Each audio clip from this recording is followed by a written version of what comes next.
Livre para todos os públicos.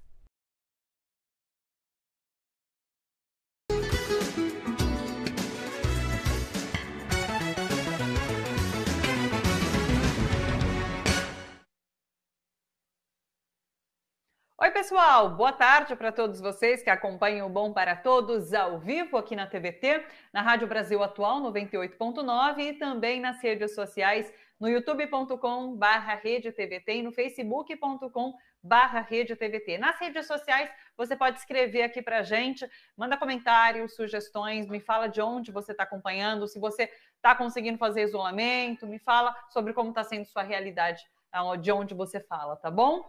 Daqui a pouquinho a gente conversa com o Fernando Brito, que é editor do Tijolaço, ele traz uma análise para a gente sobre as principais notícias do dia.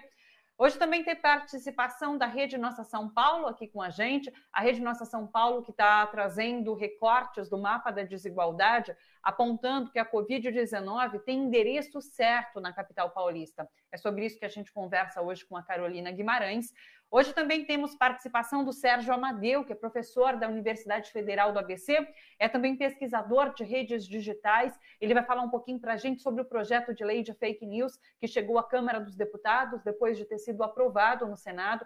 Vamos mais uma vez buscar entender o que está em jogo na discussão desse projeto, tá bom? E hoje também Jaqueline Quarezemin participa aqui com a gente, ela que é pesquisadora, professora, e traz uma leitura sobre Vox Populi, a pesquisa que saiu hoje apontando um aumento da rejeição de Jair Bolsonaro e outros aspectos bastante interessantes em relação a como o Bolsonaro tem lidado com a pandemia, como as pessoas têm visto a crise econômica. Então a gente vai dissecar essa pesquisa hoje da Vox Populi com a Jaqueline Quarezemin, tá bom?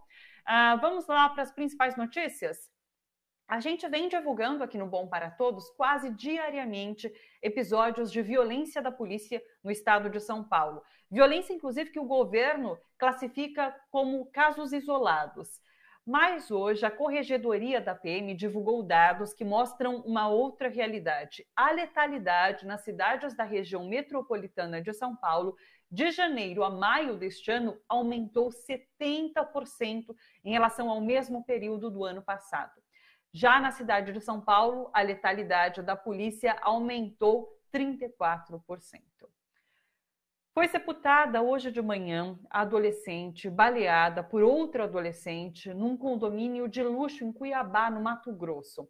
Isabelle Ramos, de 14 anos, foi atingida no nariz por um tiro disparado pela amiga, também de 14 anos. Ela pegou uma das armas do pai, Marcelo Sestari, que é praticante de tiro esportivo, e acabou atingindo então a Isabelle, a amiga dela.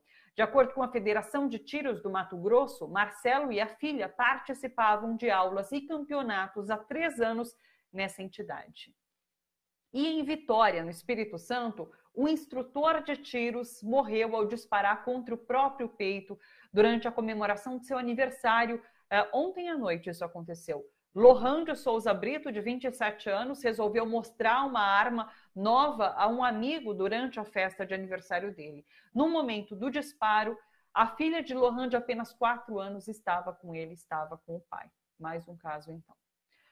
Bom, vamos agora falar sobre Covid-19 aqui no Brasil, atualizações sobre o novo coronavírus. O Brasil tem até esse momento 73.161 mortes pelo novo coronavírus e 1.895.555 infectados. Esses números são do consórcio de imprensa, que divulga sempre a 1h da tarde esse balanço, que pode, inclusive, aumentar até o final do dia, quando eles atualizam novamente esses números. O vice-presidente general Hamilton Mourão disse hoje que, abre aspas, se tiver grandeza moral, Gilmar Mendes corrigirá a fala que fez sobre o Exército. Lembrando, num debate virtual, nesse final de semana, o ministro do Supremo Tribunal Federal criticou o grande número de militares no Ministério da Saúde e resumiu que, dessa forma, o Exército estaria se associando a um genocídio. Hoje, Gilmar Mendes declarou que a sua crítica foi específica à atuação de militares elaborando políticas de saúde. O Ministério da Defesa acionou a Procuradoria-Geral da República para tomar medidas contra Gilmar Mendes. E o governo federal exonerou Lúbia Vinhas do cargo de coordenadora geral de observação da terra do INPE. Lúbia era responsável pelos 2 dos principais sistemas de monitoramento do desmatamento via satélite no Brasil. Inclusive, esses 2 sistemas são considerados referências internacionais. A exoneração acontece em meio às maiores taxas de desmatamento da Amazônia registradas nos últimos 5 anos. Nesse primeiro semestre de 2020, por exemplo, o desmatamento da Amazônia Legal foi 26% maior que no ano passado. Uma última notícia, mais 2 pedidos de impeachment chegam hoje à Câmara dos Deputados. Um deles é assinado por artistas intelectuais, como Chico Buarque e o escritor Fernando Moraes, e outro pedido é de centrais sindicais, movimentos sociais e estudantis. Antes da entrega, teve manifestação fora Bolsonaro, em frente ao Congresso. Vamos dar uma olhada. Eu queria dizer que eu trago aqui não só a minha palavra, mas a de mais de 200 entidades estudantis de todos os estados brasileiros que se somaram e apoiam e assinam esse pedido de impeachment. Se não tiver pressão popular, e aí é a nossa tarefa. Tem que ter massa na rua, pressão popular, exigindo a saída do Bolsonaro. E dizer que, em honra aos nossos guerreiros que tombaram e estão tombando aí durante a pandemia, dizer que o ato para nós é um ato histórico, um ato que não tenho dúvida que vai ser concretizado, que é o impeachment desse genocida. Ao assinar essa petição, o movimento LGBT representado na BGLT demarca o posicionamento político nosso, de que LGBT tem lado, e nosso lado é o lado da democracia. E para nós é muito importante estar junto desse movimento pelo impeachment do Bolsonaro, porque nós estamos diante de um governo, sobretudo criminoso. Fora Bolsonaro! Fora Bolsonaro!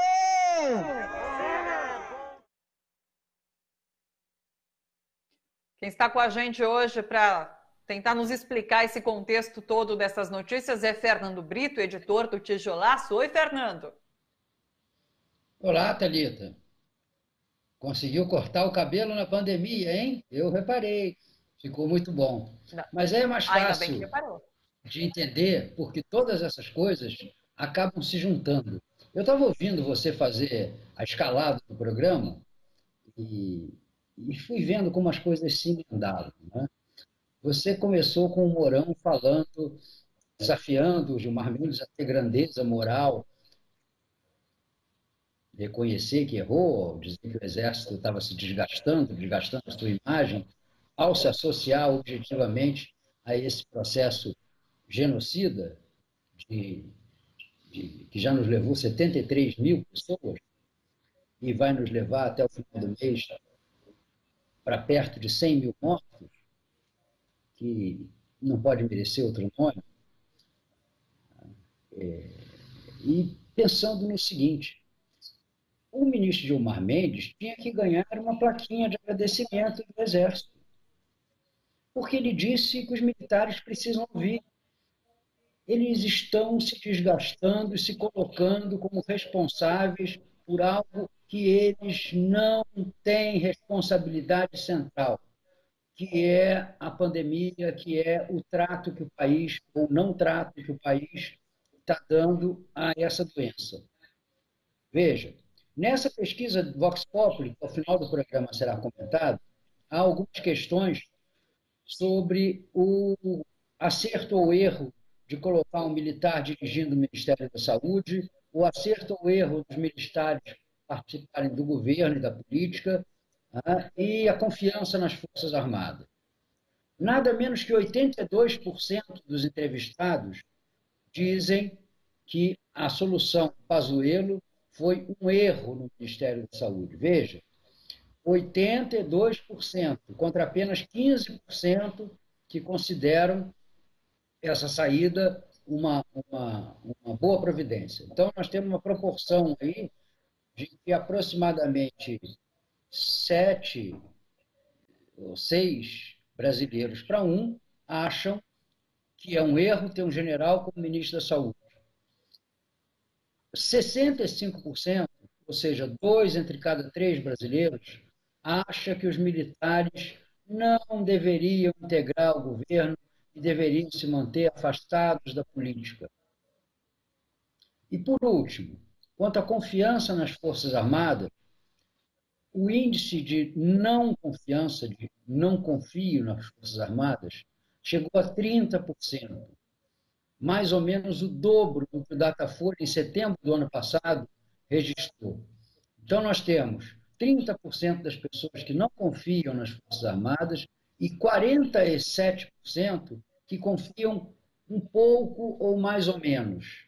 Quer dizer, então, só 18% dos brasileiros, menos de 1 em cada 5, tem confiança absoluta nas Forças Armadas, como todos nós deveríamos ter se elas fossem instituições de Estado e de defesa nacional. Então, o ministro Gilmar Mendes, bobo não é. Ele não falou por acaso. Na minha visão, ele colou um estigma na testa dessa turma de generais. O estigma de genocida está colado na testa deles. E fará muito bem a parcela dos oficiais da ativa, que nada tem com essa loucura que moveu o governo Bolsonaro a colocar esse general Pazuello no Ministério da Saúde e que não tem razões quaisquer para aceitar que o Exército se desmoralize, se estigmatize por conta da ambição de uma camada de generais que não representa o Exército brasileiro. Ou, pelo menos, se representa uma geração no Exército brasileiro que não tem amor à sua arma. Veja, vou dar um exemplo. Tento resumir, condensar, enxugar a participação do general Pazuello no Ministério da Saúde. A primeira providência dele foi prescrever a cloroquina através do tal protocolo e que o cidadão assina um papel dizendo, olha, eu sei que esse remédio não cura, eu sei que nada prova que ele vai melhorar a minha situação, também sei que ele pode me matar por conta dos efeitos colaterais, mas eu vou fazer assim mesmo. Do ponto de vista individual, eu não tenho nada contra. Eu acho que vale tudo. Acende vela, vai no Pai de Santo. Se eu tivesse talvez doente, talvez fosse fazer como aquele doutor Ricardo Calil, lá do Sírio-Libanês, do Asta, não sei qual dos dois hospitais, fez. Mas do ponto de vista de política de saúde, isso é uma loucura, que não existe em lugar nenhum no mundo. Até a Food and Drug Administration, nos Estados Unidos, com todas as pressões do Trump, que é outro cloroquínico, revogou a autorização de uso em função dos estudos que apontam, de um lado, a inocuidade como remédio para a Covid-19 e, de outro, o risco renal e cardíaco que a medicação traz. Muito bem. Mas o general Mourão, que está exigindo esse gesto de grandeza moral, nosso ministro Gilmar Mendes, deveria também ele ter um ato de grandeza intelectual, para reconhecer que disse uma das maiores asneiras deste ano nesse país, daquelas que iriam integrar o Festival da Besteira que assola o país. No mesmo dia em que o ministro das Comunicações, deputado Fábio Faria, disse que a Amazônia tinha uma imensa mata atlântica, que nunca existiu. Na Amazônia existe floresta amazônica, como o nome já diz. O general Mourão disse, depois de conversar com empresários que foram pressionar para limitar o desmatamento da Amazônia, etc. e tal, e não havia maneira de saber se eram verdadeiros ou falsos os dados de desmatamentos, porque só no ano que vem o satélite ia passar de novo lá por cima e veríamos então quem teria razão, se há ou não desmatamento. General, o senhor é da arma de artilharia, o senhor deveria ter aprendido física. O satélite passa lá em cima, na mesma posição, de 3 em 3 dias, general, não de ano em ano. Se passasse uma vez por ano, não servia para nada. Servia para dar tchauzinho, talvez, lá para os madeireiros, os garimpeiros. Me lembro de vocês do ano passado. Que é isso? Vá nas páginas do Instituto de Pesquisas Espaciais, esse que vocês demitem diretor, demitem superintendente, demitem coordenador, como se soubessem tudo. Vá lá e leia. O satélite sino brasileiro, o CIBERS 3, que é o que nós estamos usando para fazer a detecção do sistema DETER, ele passa em cima da mesma região de 3 em 3 dias, exatamente. Ontem, o ex-presidente, ex-diretor do INPE, o cientista Ricardo Galvão, quase teve uma síncope falando dessa baboseira, dessa besteira asnática que o vice-presidente da República falou, que ele não tem a obrigação de saber. Tá bom, não se interessa pelo assunto. Mas ele é o coordenador de defesa da Amazônia. Ele é o chefe do Comitê Amazônia. Ele é quem está negociando as taxas de desmatamento, o que é aceitável, o que não é aceitável. Como é que esse homem não pode saber que tem foto do mesmo lugar, no mesmo ângulo, com a mesma insolação, porque a órbita desse satélite ela como dizem os astrofísicos, né? Ela é uma órbita heliosíncrona, quer dizer, sincronizada com o movimento do Sol, para poder pegar sempre o ângulo de iluminação no mesmo horário, no mesmo lugar, para poder medir. Não adianta tirar uma fotografia às 7 horas da noite e outra fotografia às 9 horas da manhã. Você não compara as clareiras, os tons. Então tem que tirar sempre na mesma hora, sempre com a mesma angulação do Sol.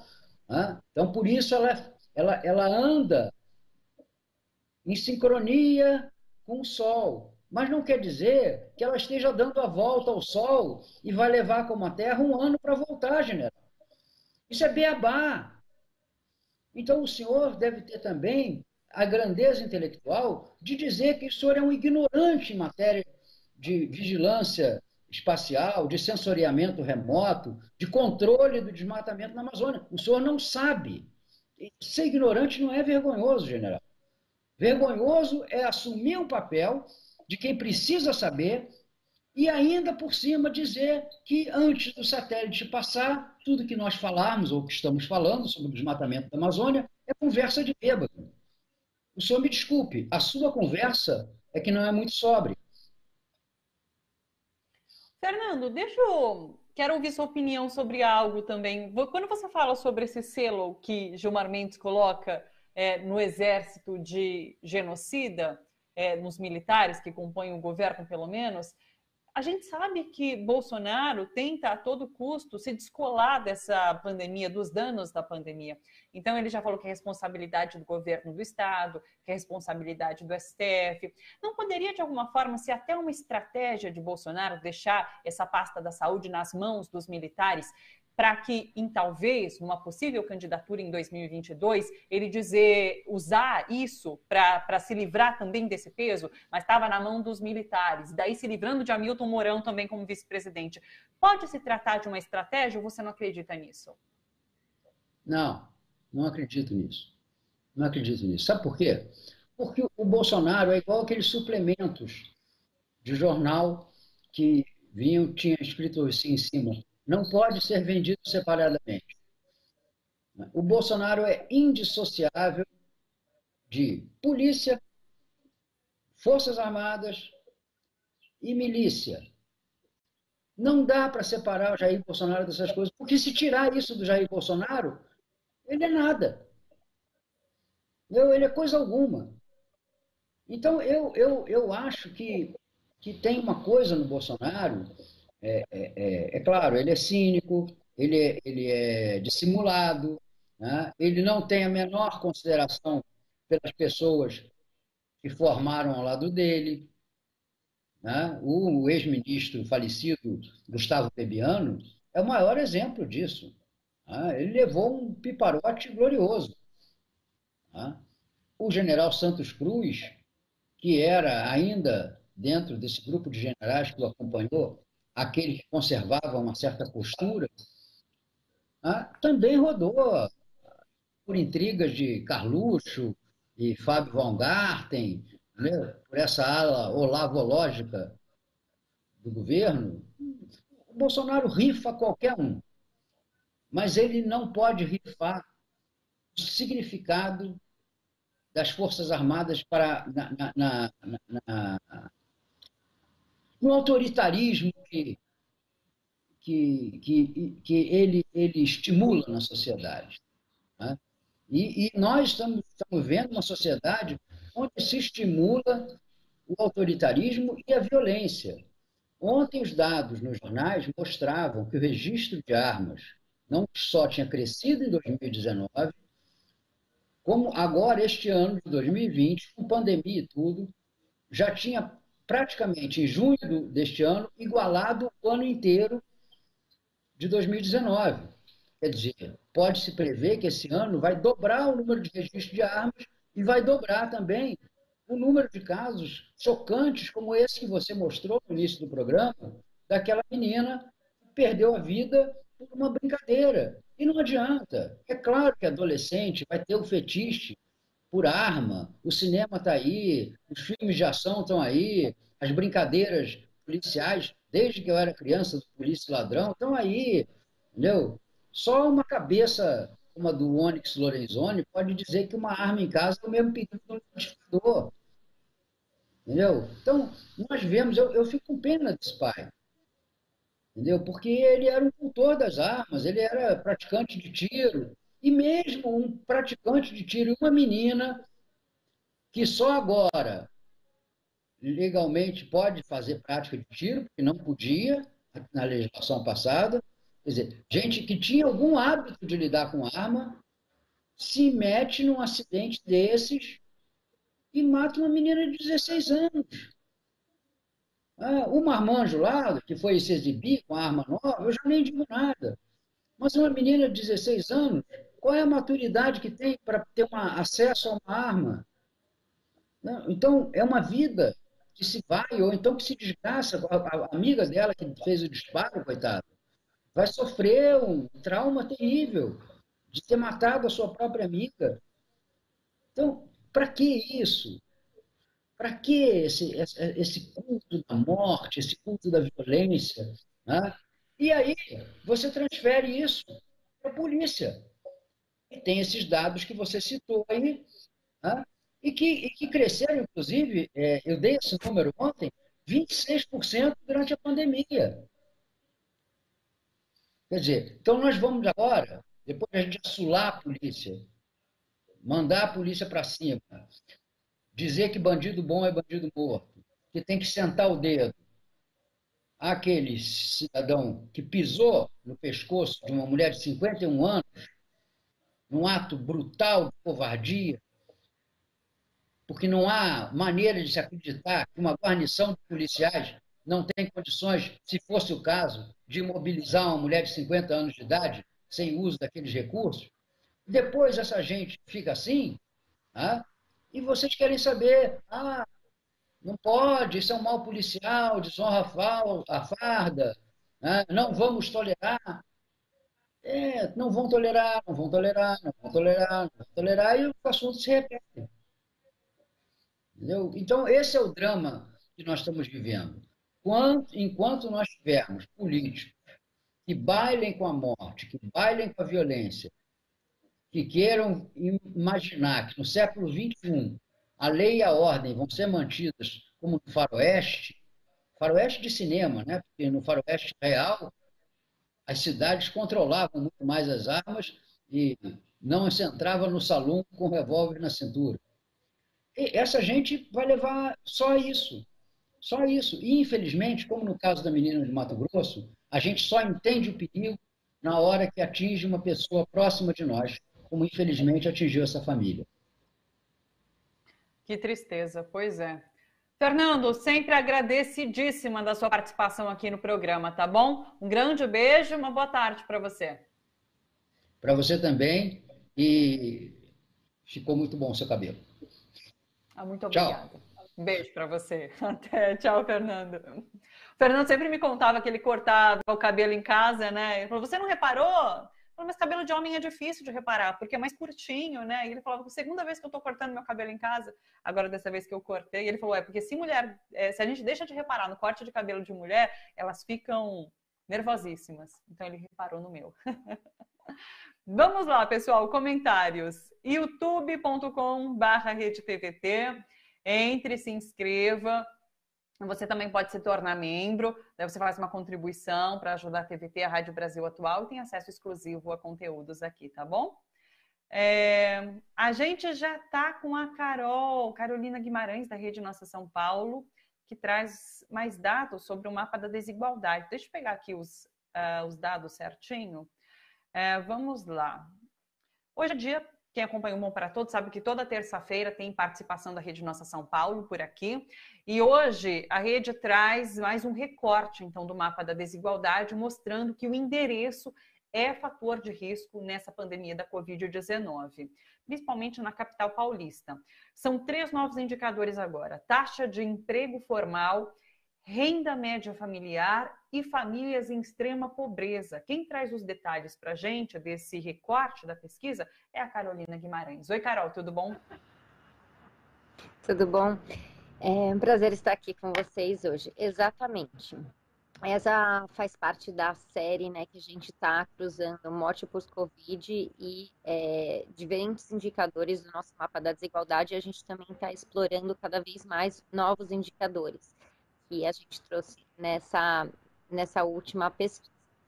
E a ideia é entender essas desigualdades socioterritoriais, os impactos com a morte por Covid. Então, por exemplo, quando a gente se debruça o primeiro indicador, que é renda média mensal, que foi o indicador que veio da pesquisa Origem e Destino do Metrô, a gente vê que os distritos que têm renda média menor tem 2,7 maiores falecimentos do que distritos que têm uma renda média maior. E as diferenças são gigantescas. Então, por exemplo, a gente está falando de Jardim São Luís, que tem uma renda de 983 por mês. Roda para a gente a tela do renda média, a gente daí vai acompanhando juntos. Aí, ó, renda média da população e a Covid-19. Pode continuar, Carol. Exatamente. Então, você consegue ver as grandes discrepâncias entre Consolação, por exemplo, com uma renda média mensal de 8.755 e 60 mortes, enquanto Jardim São Luís, 983 renda média mensal por mês e 256 mortes. Então, você vê essa correlação. Aqui você vê que essas pessoas que têm essa renda média menor, ela tem uma dificuldade para um tratamento mais grave, se tratar, se a Covid for impactar ela mais diretamente, né, de uma maneira mais grave, e também ela não tem aquele colchão, né, que ela possa ficar em casa, que ela possa se sentir segura, fazer esse isolamento social. Então, esse isolamento social acaba sendo um luxo quando ela tem pouca renda e ela não tem como sobreviver realmente. Quando a gente olha, por exemplo, para famílias em extrema pobreza, que é um dado da Secretaria Municipal de Desenvolvimento e Assistência Social, a gente está olhando para as famílias que ganham menos de 1/4 de salário mínimo. Então, você vê que na Barra Funda você tem 160 famílias em extrema pobreza, enquanto em Grajaú você tem 34.430. E, novamente, você tem uma grande discrepância entre mortes, dados absolutos, né, de morte por Covid, e, novamente, essas famílias em extrema pobreza estão em uma situação de extrema vulnerabilidade. A mesma questão, né? Não tem o colchão e tem realmente dificuldade de sair dessa crise que a gente se encontra, e ficar em casa é um grande desafio. E quando a gente olha para o último dado, que é essa série de 3 dados, que é referente ao emprego formal, e esse dado vem do nosso mapa da desigualdade do ano passado, a gente vê que para cada 1.000 pessoas, na Barra Funda você tem 5.920 postos, ou seja, você tem mais postos de trabalho do que pessoas, então muitas pessoas acabam indo para a Barra Funda para buscar trabalho, enquanto cidade de Tiradentes, para cada 1.000 pessoas você tem 24 postos de trabalho. Então, o que esse mapa mostra? Que as pessoas têm que se deslocar para conseguir trabalho. Você vê uma grande concentração de trabalhos no centro expandido. Então, esses distritos sem trabalho, eles acabam sendo distritos dormitórios, e as pessoas se colocam em risco, né, nessa deslocamento entre casa e trabalho. E, especialmente no momento quando as linhas muitas das linhas de ônibus se reduziram, essas pessoas estão em ainda uma situação pior, numa lotação, no momento que você precisa ter um distanciamento social, né? Então, é um grande, grande desafio. De fato, fica bem nítido que essa pessoa que tem que continuar trabalhando, porque já é uma pessoa de mais vulnerabilidade, que vive numa situação mais difícil, precisa trabalhar e precisa se locomover por uma grande distância. É claro que, como você disse, os riscos são grandíssimos. É por conta disso que há mais mortes, de fato, em regiões mais periféricas do que em regiões centrais, como esses 3 mapas apontaram, né? Agora, dá para resolver essa situação, Carol? Então, eu acho que cada vez mais a gente vê que essas desigualdades são multidimensionais. Então, esses territórios periféricos, eles realmente faltam e tem muitas dificuldades em infraestrutura, em acessos. Então, não é uma variável, a causalidade não é uma variável, mas são várias somas de variáveis. Sim, o que a gente tem é uma cidade desigual e uma cidade fragmentada. Então, não é todo distrito que consegue ter uma vida social, uma vida de trabalho. Essas pessoas que moram nesses distritos, elas estão limitadas, né, ao que elas conseguem acessar em, por exemplo, 15 minutos de distância. Tem muita gente falando, né, nessa cidade de 15 minutos, que seria o ideal desse planejamento, que é o ideal de quando a gente pensa que todas as pessoas poderiam ter boas condições de vida e poder caminhar para qualquer lugar, para acessar lazer, para acessar educação e para acessar trabalho. E isso seria muito bom de uma forma geral, porque a gente também estaria promovendo a mobilidade ativa, então promovendo a bicicleta, promovendo o pedestre, o caminhar, a gente diminuiria os gases de efeito estufa e, no final das contas, teríamos melhor qualidade de vida, né? Porque as pessoas não teriam que ficar tanto tempo das suas vidas se deslocando, e todo mundo teria melhores oportunidades. Eu acho que cada vez mais o Covid, né, nos mostra como temos que mudar essa maneira de planejamento e como vivemos numa cidade muito desumana, que para alguns a gente tem qualidade de vida e para outros não. Então, acho que mostra que quando a gente pensa em São Paulo, a gente não pode pensar em médias, né? Porque quando a gente pensa em médias, a gente chega a uma média que é ok, mas assim, as desigualdades, elas são muito diferentes e realmente desestruturantes. Então, eu acho que novamente a gente traz o ponto da desigualdade e a gente espera que esse seja realmente uma chave de mudança, uma chave de mudança no futuro. E que a gente possa pensar numa cidade que faça sentido economicamente, socialmente e ambientalmente para todos, não só para alguns. Importantíssimo. Vocês têm ajudado muita gente a entender, de fato, essas relações da Covid com a desigualdade, como acaba afetando essas pessoas mais vulneráveis de uma maneira muito mais impactante. Carol, agradecida demais. Um beijo para você. Até semana que vem. Tchau, tchau. Até semana que vem. Obrigada. Tchau, tchau. Até. Deixa eu ver se eu consigo ler alguns comentários. A gente já está com o nosso próximo entrevistado.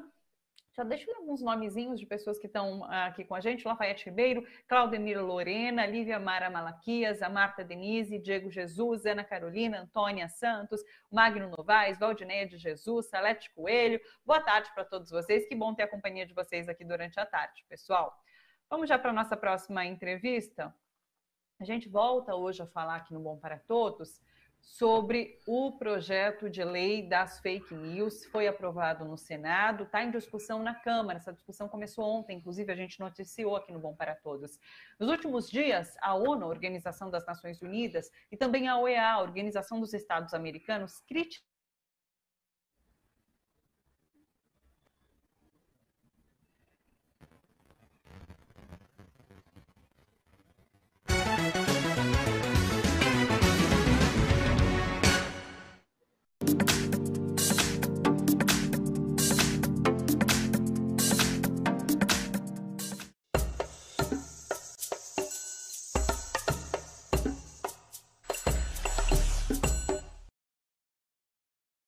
Olá, eu vim fazer um convite para você entrar no nosso canal do YouTube, que é o youtube.com/redetvt, e se inscrever. A gente chegou aos 450 mil inscritos e agora é rumo aos 500 mil inscritos.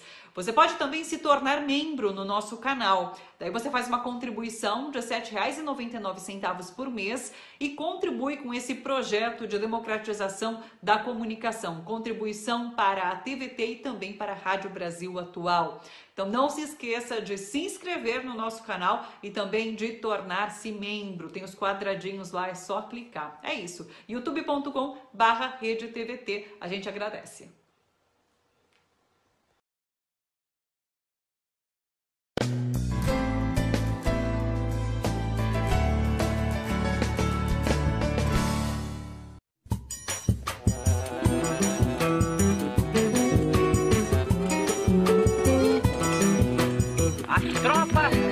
Sitiaram o estado da Guanabara. Seu nome? Rosalina Super Cruz. Clara Araújo.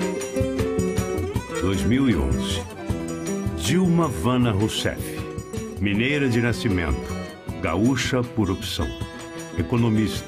Ex-militante da guerrilha armada brasileira contra a ditadura militar. Tornou-se presidente do Brasil.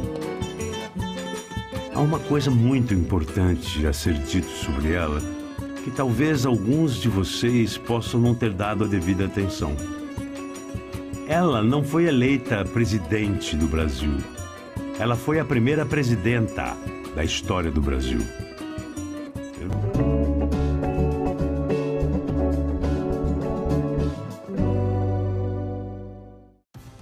As demandas e ações dos trabalhadores e dos movimentos populares que lutam por direitos humanos e justiça social estão aqui no seu jornal. Um jornalismo que provoca e estimula a reflexão sobre os acontecimentos que afetam diretamente a vida dos brasileiros. Seu jornal, de segunda a sexta-feira, às 19 horas, aqui na TVT.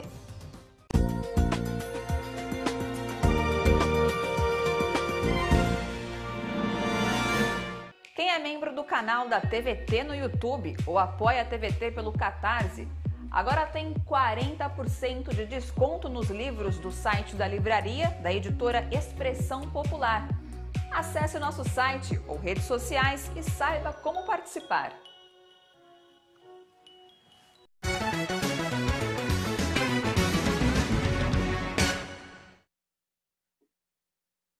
Oi, pessoal, minha conexão caiu por aqui, por isso intervalo rápido, mas já voltei, já está tudo ok por aqui. Eu vou repetir as informações que eu tinha passado antes da minha conexão cair, tá bom? Porque agora, nesse momento, a gente vai voltar a falar sobre o projeto de lei das fake news aqui no Bom para Todos, esse projeto que foi aprovado no Senado e chegou à Câmara essa semana, ontem, e começou a ser discutido, então, na Câmara. Nos últimos dias, a ONU, a Organização das Nações Unidas, e a OEA, que é a Organização dos Estados Americanos, criticaram esse projeto de lei, o texto do projeto, por violar compromissos que o Brasil assumiu com a comunidade internacional. Especialistas brasileiros têm alertado sobre como esse projeto traz ameaças ao direito à privacidade ao colocar a previsão de rastreabilidade de comunicações pessoais e as restrições ao anonimato nas redes sociais. Bom, sobre tudo isso, para a gente mais uma vez buscar entender o que está em jogo nessa discussão sobre o projeto de fake news, a gente conversa com o professor da Universidade Federal do ABC, Sérgio Amadeu, que é doutor em ciência política e pesquisador de redes digitais e tecnologias da informação. Oi, professor Sérgio, um prazer te receber aqui, tudo bom? Tudo bem, Thalita. Estamos aí. Obrigada pela participação. Desculpa porque você já estava conectado, a minha conexão caiu, mas Sim. Agora voltei, está tudo bem.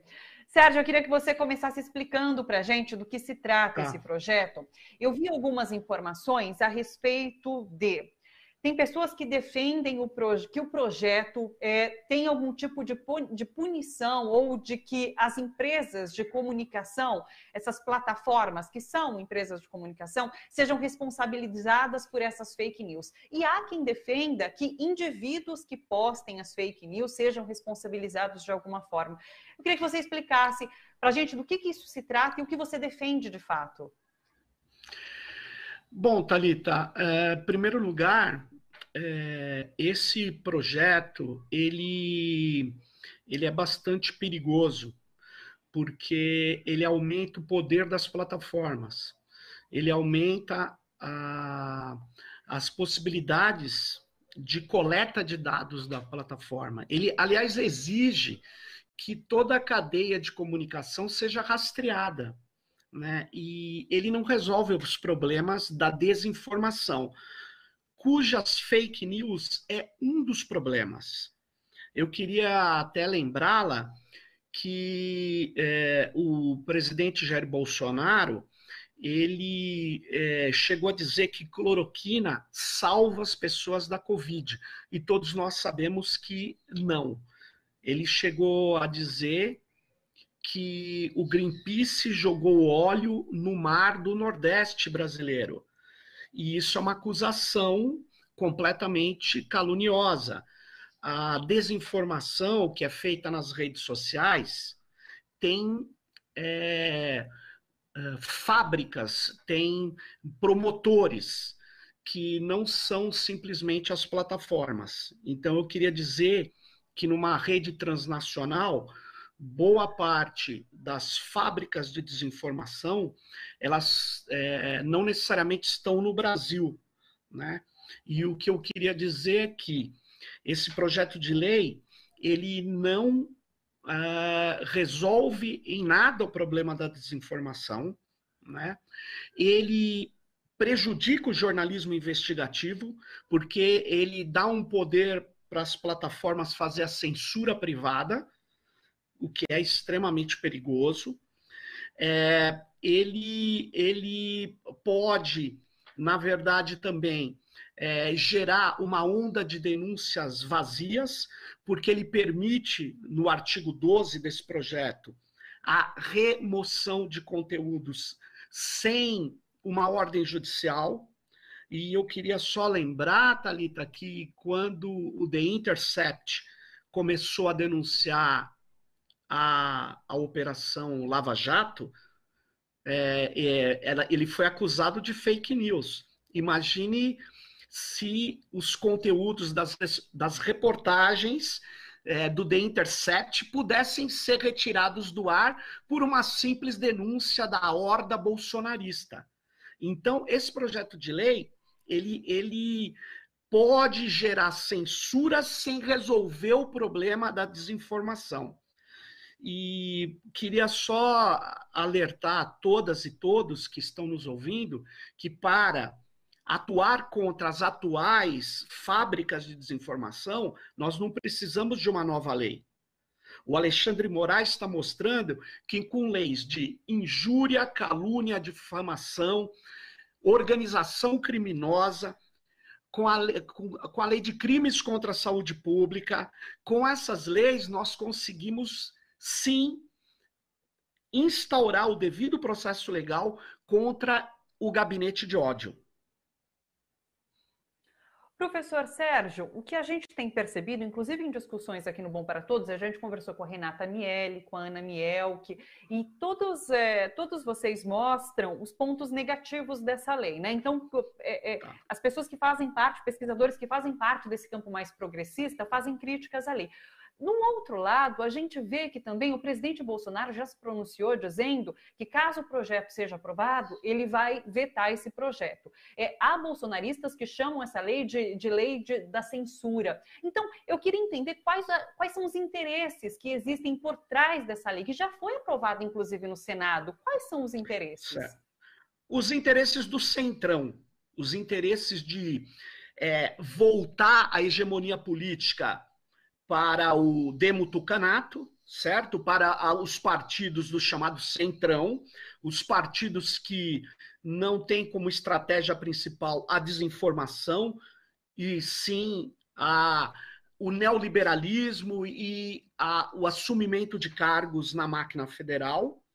E eles querem deslocar, sim, a extrema-direita, que tirou muitas cadeiras deles, e eles querem atacar aqueles que são críticos ao Paulo Guedes, ao neoliberalismo, querem falar que esses, como eu, praticamos fake news. Tanto é que eu não vi esses deputados reclamarem quanto o meu podcast, Tecnopolítica, foi 2 vezes bloqueado no YouTube.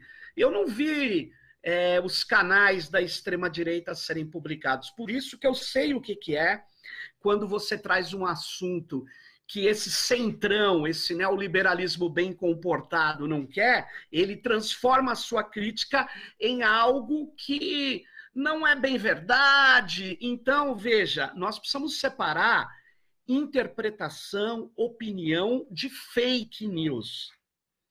Fake news, ou eu prefiro o termo desinformação, ele é uma estratégia política intencional que visa, na verdade, por exemplo, falar que um fato não ocorreu. Muitos grupos de extrema-direita dizem que o Holocausto não ocorreu. E isso, historicamente, é uma inverdade. Outras vezes, eles dizem que fatos que não ocorreram aconteceram.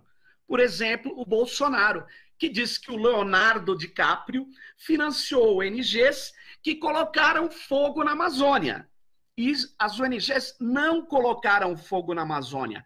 Quem coloca fogo na Amazônia são os ruralistas com apoio do vice-presidente da República. Por que com apoio? Porque se ele não faz nada contra os ruralistas, ele está se omitindo. É nesse sentido que eu estou falando. Então não adianta ele ficar bravinho. Ele está, né, dentro de um governo que diz que cloroquina salva pessoas. Isso é desinformação. E olha que curioso. Essa desinformação, ela não foi feita pela minha tia, nem pelo meu priminho do interior no WhatsApp. Ela criou muitos prejuízos para o Brasil e ela foi falada pelo presidente da República. Esse projeto de lei, para poder enfrentar essa onda de desinformação oficial, ele nem precisa existir. Agora, o que é bom de uma lei de transparência nas plataformas? É bom ter uma lei de controle ou de auditoria democrática e social das plataformas? Eu digo que sim. Eu defendo que sim. Por quê? Porque essas leis distribuem conteúdos com seus sistemas algorítmicos que são completamente opacos. Nós não sabemos por que o YouTube privilegia, por exemplo, canais de extrema-direita. Né? Então ele vai dizer que não, mas eu vou dizer que sim. E aí eu quero uma auditoria democrática, séria, que não seja feita só por órgãos do Estado. Então, tem uma outra crítica. Mesmo a parte que é útil desse projeto de lei, ela está mal feita. Por exemplo, ela fala de um tal de um conselho de transparência da internet, né? Um conselho de transparência e responsabilidade. Só que todos os membros são indicados pelo Estado. Não é como o Comitê Gestor da Internet, que a sociedade civil indica seus próprios membros. Então, mesmo a parte do conselho está mal feita.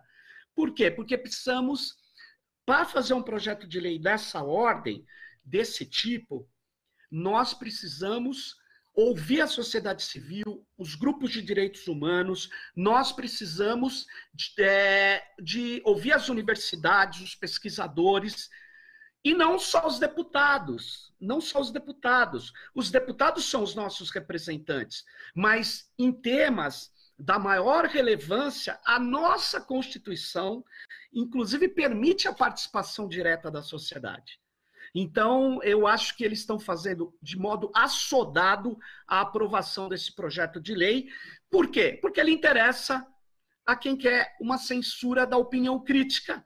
É claro que pode interessar também atacar a desinformação da extrema-direita, mas do jeito que ele está escrito, ele é um projeto de controle político de discursos não hegemônicos. Aí não dá. Eu não posso concordar em hipótese alguma dos perigos que ele traz para a internet. o Senado realmente aprovou muito rapidamente esse projeto. Agora chegou à Câmara com a promessa de ouvir especialistas, de fazer esse debate. Isso vai ser suficiente? E lembrando que a gente vive um momento de pandemia que provavelmente esses debates, essas discussões acontecerão por plataforma online, por via online. E outra coisa, essa votação rápida que aconteceu no Senado e pode vir a acontecer na Câmara, tem alguma ligação com as eleições municipais desse ano? Olha, se o que for alegado é isso, eu queria dizer que esse projeto não faz efeito nessas eleições municipais. Ele não trata corretamente de como nós devemos atuar para que a desinformação seja reduzida nas eleições municipais. Uma das coisas que a gente precisa mexer, inclusive está lá no projeto, mas está mal feito, é, por exemplo, você ter todo o impulsionamento em qualquer rede, ele tem que ter, na verdade, estar explícito, estar visível para as pessoas. Por quê? Porque nós sabemos que as campanhas eleitorais elas não são feitas somente pelos comitês legais, formais, registrados na Justiça Eleitoral. Ela não é feita só pelo comitê do candidato. Ela é feita também por uma série de apoiadores.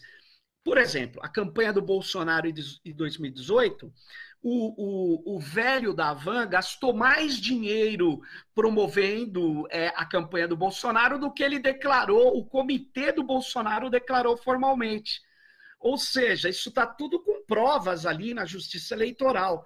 Então, veja bem, uma das partes da desinformação é feita com muito dinheiro. Como que eles fazem?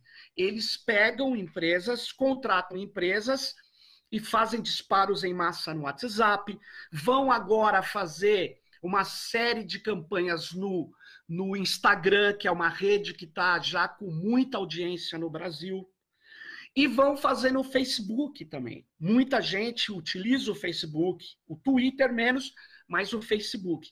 E aí o que acontece? Muito dinheiro é gasto aí. Tudo que foi impulsionado tem que estar visível para quem está olhando aquele post. E muitos posts não vêm com a cara de que é um anúncio eleitoral. Por exemplo, você precisa saber se o Sérgio Amadeu gastou R$100 hoje para atacar um político qualquer. Por que ele está gastando R$100 hoje, R$200 amanhã, 300 depois de amanhã para atacar alguém? Por que ele está pondo esse dinheiro? Será que é ele que está pondo esse dinheiro? Então, tudo isso, não adianta falar, o Facebook sabe. Não, isso tem que estar visível. Tem que estar visível.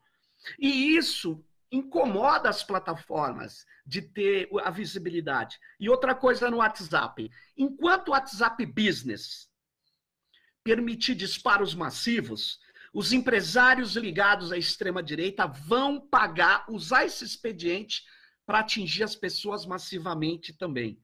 Então, nós precisamos de uma lei bem pensada, nós precisamos de uma outra questão que eu acho importante, denunciar a desinformação em massa, que nós possamos receber. E eu insisto, em geral, a desinformação em massa que é praticada hoje pelo gabinete de ódio, pelas milícias digitais, ela pode ser combatida sem uma nova lei. O Código Penal, as leis existentes já permitem abrir o devido processo legal, julgar e, na minha opinião, condenar esses formuladores de desinformação, porque a maior parte deles são ligados à extrema-direita e a grupos criminosos. Isso tem que ficar claro. E eu acho que, se a gente fizer de conta que todo mundo faz desinformação, nós não estaremos falando do mesmo fenômeno. Desculpa, uma coisa é eu me equivocar, ou você mesmo, ou qualquer órgão de imprensa cometer um equívoco. Mas uma vez que nós saibamos que o fato não é daquele jeito, nós tentamos corrigir, pedir desculpas. Nós, muitas vezes, temos que reconhecer o erro. Vários jornais, há muito tempo, antes da internet, tem lá o erramos, porque se erra. Não é de erro que nós estamos falando. Não é nem de manipulação que nós estamos falando. Queria lembrá-la e lembrar todos que me ouvem do episódio da bolinha de papel. Vocês devem se lembrar que a Rede Globo fez mais de 7 minutos no Jornal Nacional e depois se descobriu que era um raio de luz que bateu na calvície do candidato José Serra. E a Rede Globo disse que era uma operação de ataque. E isso foi desmentido na manhã seguinte. No dia seguinte, a Rede Globo errou a não pedir desculpa, mas ela não insistiu na mentira. Não insistiu na ideia que foi o fato não ocorreu, que o Serra recebeu um petardo na cabeça. Então, nem a Rede Globo, ela permanece com essa questão. Já os grupos de extrema-direita, eles utilizam a desinformação como estratégia política para suspender o debate baseado em fatos, suspender a razão baseada em fatos. Por quê? Porque para eles basta acreditar, basta ter valores. Enquanto nós não entendermos que esse é o processo que a extrema-direita mundial, Donald Trump, Jair Bolsonaro, esses grupos de extrema-direita, da direita alternativa europeia e norte-americana querem impor ao mundo, nós vamos estar dizendo que a desinformação é o equívoco, é o erro também, vai estar misturando tudo, ou vai estar dizendo que toda e qualquer força política quer estar vinculada a uma onda de desinformação. E nós sabemos que não é isso. Agora, o combate que está sendo dado por alguns senadores e deputados visam dizer que a extrema-direita é a mesma coisa que pessoas de esquerda que atacam o neoliberalismo. E aí eles querem uma lei que cale o que eles chamam de extremos. Eu não posso concordar. Por isso que eu, por exemplo, eu sei que não é tão correto. Por exemplo, não seria um debate, viu, a gente trazer aqui uma pessoa que diz que, por exemplo, o Holocausto não existiu. Uma opinião. Vamos fazer um debate de opiniões. O Holocausto existiu ou não existiu? Desculpa, isso não é opinião. Isso é falsificação da história. Isso não é um debate. Não se trata mais de opinião. Opinião é dizer por que o Holocausto existiu, o que estava na cabeça dos nazistas. Enfim, as interpretações são uma coisa. Agora, negar os fatos, desculpa, isso não é plausível para uma democracia. Aí eu trago uma coisa que o Foucault conseguiu detectar. Todo governo tem um regime de verdade. Todo poder se estrutura num regime de verdade. E eu não estou falando isso se isso é bom ou isso é ruim. Mas existem coisas que são consolidadas socialmente. A democracia consolida o debate racional baseado em fatos. E o que esses grupos de extrema-direita querem fazer é anular o debate racional numa enorme onda de desinformação para poder se tornar o parâmetro de realidade a sua própria crença, os valores. E, portanto, numa guerra de valores, o debate racional não tem importância. A violência tem importância. É isso. E na violência, eu quero dizer, não é o meu terreno. Não é o meu terreno. Então, esse projeto de lei, ele é equivocado, ele é mal escrito, ele é perigoso para a democracia e para o pensamento crítico. É isso que eu queria chamar a atenção. Eu acho que falta muita transparência, de fato, nesse debate. Portanto, por conta disso, que é tão importante essa sua participação com todas as informações que você traz aqui para a gente. Muito obrigada, professor Sérgio. Obrigado. E fica o convite para retornar mais vezes, para que a gente continue debatendo esse tema que é tão importante. Que a gente começou ali no projeto de fake news para chegar na política, para falar em regimes. Então, assim, é um papo que dá para seguir por horas. Eu agradeço demais, professor Sérgio. Muito obrigado. Tchau. Até uma próxima. Tchau, tchau. Boa tarde. Vamos lá, direto para a nossa próxima, e temos ainda uma próxima e última entrevista para falar sobre pesquisa Vox Populi. Pois é, olha só, a maioria da população atribui ao presidente Bolsonaro a responsabilidade pela crise sanitária e pela crise econômica nacional decorrentes da pandemia do novo coronavírus. É o que indica essa pesquisa nacional Vox Populi, realizada por telefone entre os dias 25 de junho e 3 de julho. O levantamento aponta também, veja só, que aumentou a avaliação negativa do desempenho de Bolsonaro desde a última pesquisa, que foi realizada em abril. Na época, olha só essa setinha vermelha, 38% avaliavam negativamente a gestão do presidente, agora são 44%. Já a avaliação positiva caiu de 35% para 31%. Bom, quem nos ajuda a entender os resultados dessa pesquisa é a historiadora, mestre em sociologia, pesquisadora e professora Jaqueline Quarezemin. Oi, professora Jaqueline, tudo bom? Olá, como vai? Tudo bem? Thalita? Tudo bom, sempre muito bom falar com você, professora. Bom, vamos dar uma geral primeiro nessa pesquisa. O que mais te chamou a atenção?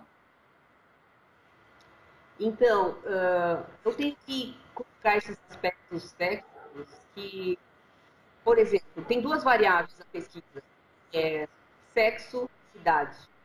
Em sexo está com 57% de mulheres, quando, na verdade, o dado atual pelo TSE até junho, não é disponível, inclusive, ele é de 53%, se arredondar para cima, e 47% de homens. Por que eu faço esse primeiro comentário? É porque a amostra, ela é tudo em pesquisa de opinião. Você tem a variação de margem de erro, não é? De 2,5 no caso dessa pesquisa. E quando você tem, então, uma superrepresentação de mulheres, você também terá alguns vieses no resultado. Agora, de modo geral, eu li toda a pesquisa, embora me foi enviado algumas para comentar, eu li toda e é uma pesquisa grande. Eu trabalho há muito tempo com pesquisa, então eu sei qual é a dificuldade de realizar pesquisa por telefone, não é?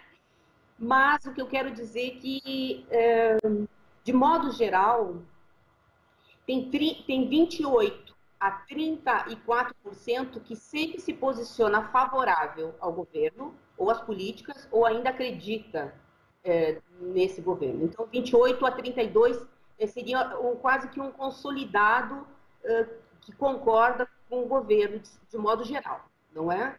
E agora, na questão, então, da capacidade hoje do governo administrar essa crise, nós temos um crescimento de 7 pontos, ressalvo que tem essa questão da amostra, que falei antes, mas o que, de certo modo, invalida muitos dados de opinião política. Muitos dados de opinião política. Vamos ver essa... Vamos ver essa tela sobre a capacidade? Olha para a gente essa tela sobre a capacidade de Bolsonaro para governar nesse momento, que acho que a gente pode, inclusive, dar uma visualizada e fala bastante desses 30% que você coloca, né? Olha só, não tem capacidade. Então, eram 52% em abril, isso subiu para 59%. A pergunta foi, Bolsonaro tem capacidade para governar o Brasil em um momento como este que estamos passando? E tem capacidade, diminuiu também. Então, é bastante, né? De 42% foi... De 43%, se eu não me engano. Foi para 38%. É um pouco disso que você mostra, né? De que esses 30%, de alguma forma, seguem. Vamos ver uma outra lauda também que aponta isso, que é sobre o desempenho de Bolsonaro no enfrentamento da pandemia, que também tem relação com tudo isso que a gente está falando. Essa lauda da pandemia. Já temos ela? Sim, está positivo, né? Uma avaliação... Aqui, a evolução. A evolução da avaliação do desempenho. Negativo, de 42% para 49%, positivo foi de 34% para 24%, professora. Sim, então, eu acho que eu acabei pegando o gráfico errado, era esse aí mesmo que eu queria falar. Tem essas diferenças aí, então tem um crescimento, não é? E a queda de quem não acredita, então, que ele tem condições de enfrentar. Agora, Thalita, eu não sei, o tempo ficou curto, né, gente? O tempo ficou curto e eu teria várias questões, então eu queria tocar em 2 pontos. se tu me permite. Tu pode perguntar aí né, as que você tem, mas a questão da responsabilidade do governo... Professora. Não entendi. Fica à vontade, quero te ouvir sobre esses dois pontos, por favor. Então, essa questão da responsabilidade do governo, total, parcial ou pouca, soma 77%, ou seja, dos entrevistados, 77% acha que o governo tem responsabilidade de tudo o que está acontecendo. E tem, de fato. Primeiro porque o governo adotou uma política irresponsável do ponto de vista da questão de saúde pública, né? Inclusive um militar que não tem nada a ver com a medicina, não tem nada a ver com a questão de saúde, mas principalmente porque o tempo inteiro ele questionou e adotou uma prática de não usar máscara e etc. Para a população em geral, o presidente é a instituição máxima no país. Em que pese ele está errando ou acertando, para a população ele é o presidente.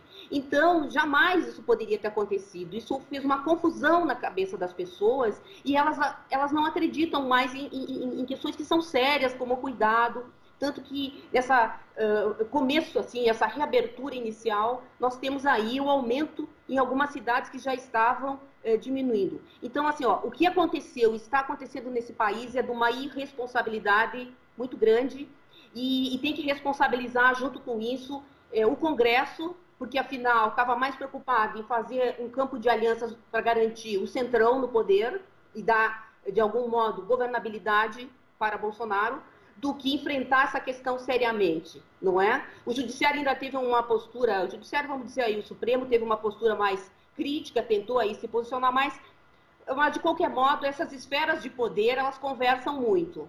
E a população em geral, na qual nós nos incluímos, em que pese estudarmos a vida toda, em que pese ocuparmos cargos, direcionarmos uma série de ações sociais, etc., o que acontece? Nós ficamos à mercê desse campo pretensioso, político, jurídico, né, que envolve o executivo e o legislativo e o judiciário nesse país. Então, o que aconteceu e está acontecendo é grave. O que as pessoas que têm bom senso e que têm uma posição mais crítica com relação à questão da desigualdade, a questão do acesso à vida e ao que está acontecendo hoje, tem que criticar isso com seriedade. Voltando para a pesquisa, tem dois aspectos que eu gostaria de colocar. Um, é uma pergunta... eu tenho só o número da página, né? A página 26, essa pergunta acabou falando sobre os problemas no isolamento. E as pessoas mostraram como principal problema não ter atividades sociais, não poder trabalhar e ter problemas psicológicos. Isso são questões sérias. Isso são questões que dizem respeito à vida. As pesquisas de opinião continuam focando no poder político, quando, na verdade, elas deveriam já estar investigando questões que as redes discutem, que são questões da vida e do cotidiano nosso, que são bem maiores que as disputas dos partidos.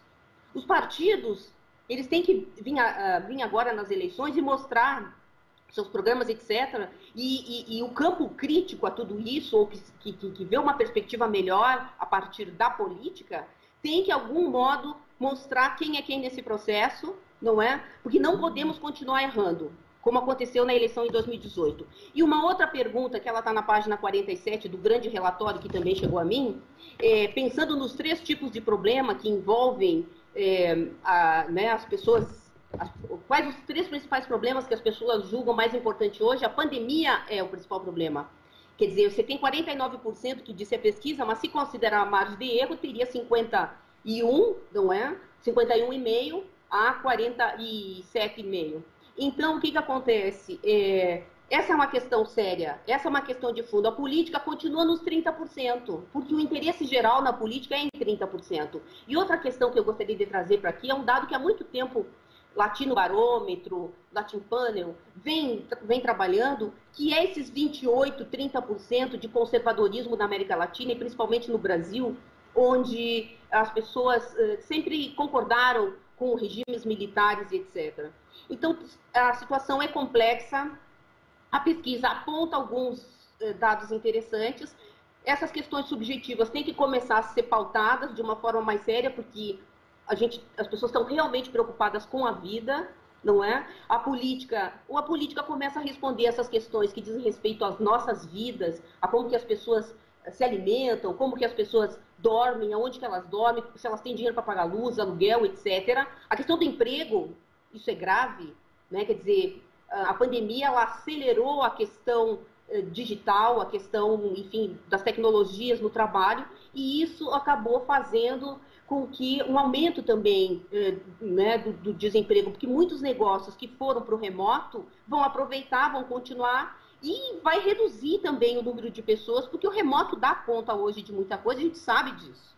Afora daí o comércio, as lanchonetes, tudo que fechou, que não conseguiu financiamento do governo.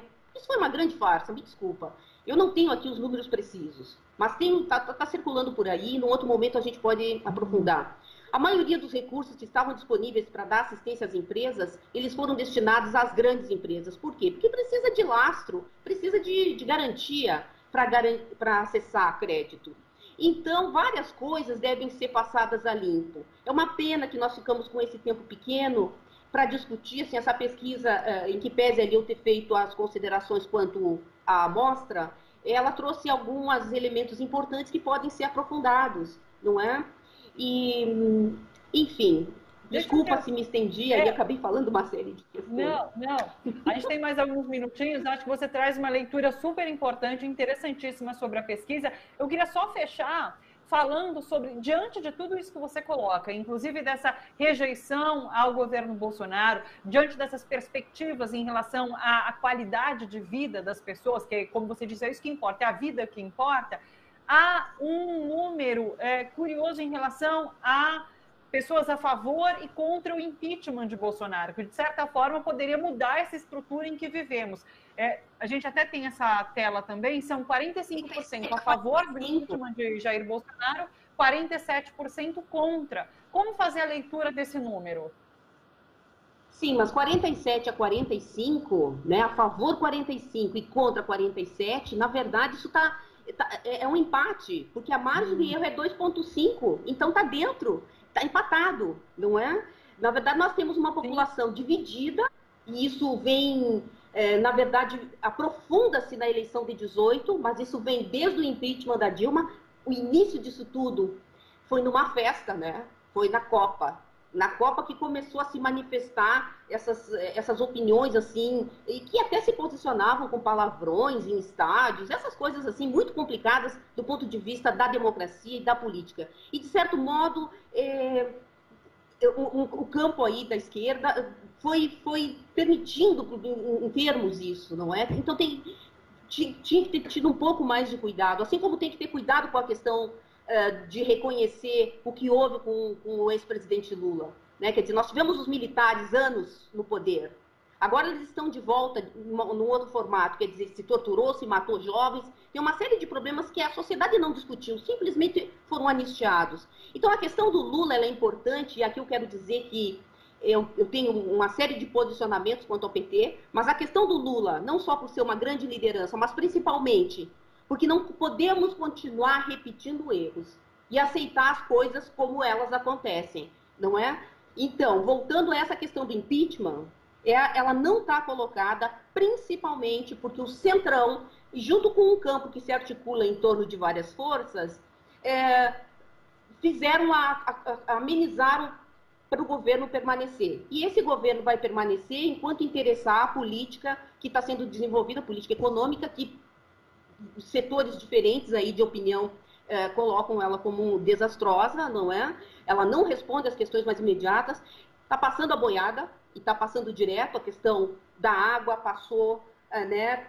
A questão da desoneração da folha agora, que está para ser votado. Então, é tudo tão amplo, tão complexo, que a gente não consegue organizar, muito menos num período curtinho. Então, eu já tinha decidido, em outros tempos aí, que me chamavam para... Eu não estava mais dando entrevista, e eu disse, cara, eu só vou falar de um ponto. Porque como a situação é complexa, ela acaba passando por diversos outros na abordagem, né? A gente consegue discutir os outros. Mas, Thalita, desculpa se não atendi a expectativa, mas tentei aí abordar aspectos mais amplos.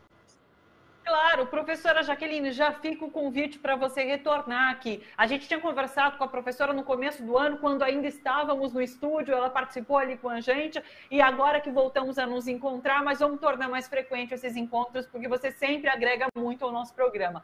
Muito obrigada, professora Jaqueline, uma boa tarde para você. Grande beijo. Thalita. Obrigada, boa sorte. Obrigada, até mais. Pessoal, deu nosso horário. Na verdade, já estouramos um pouquinho o horário, mas foi bom porque a gente conseguiu ouvir a professora Jaqueline também. Beijo para vocês, obrigada pela companhia, bom para todos, volto amanhã às 3 horas da tarde, tá bom? Até lá, tchau, tchau.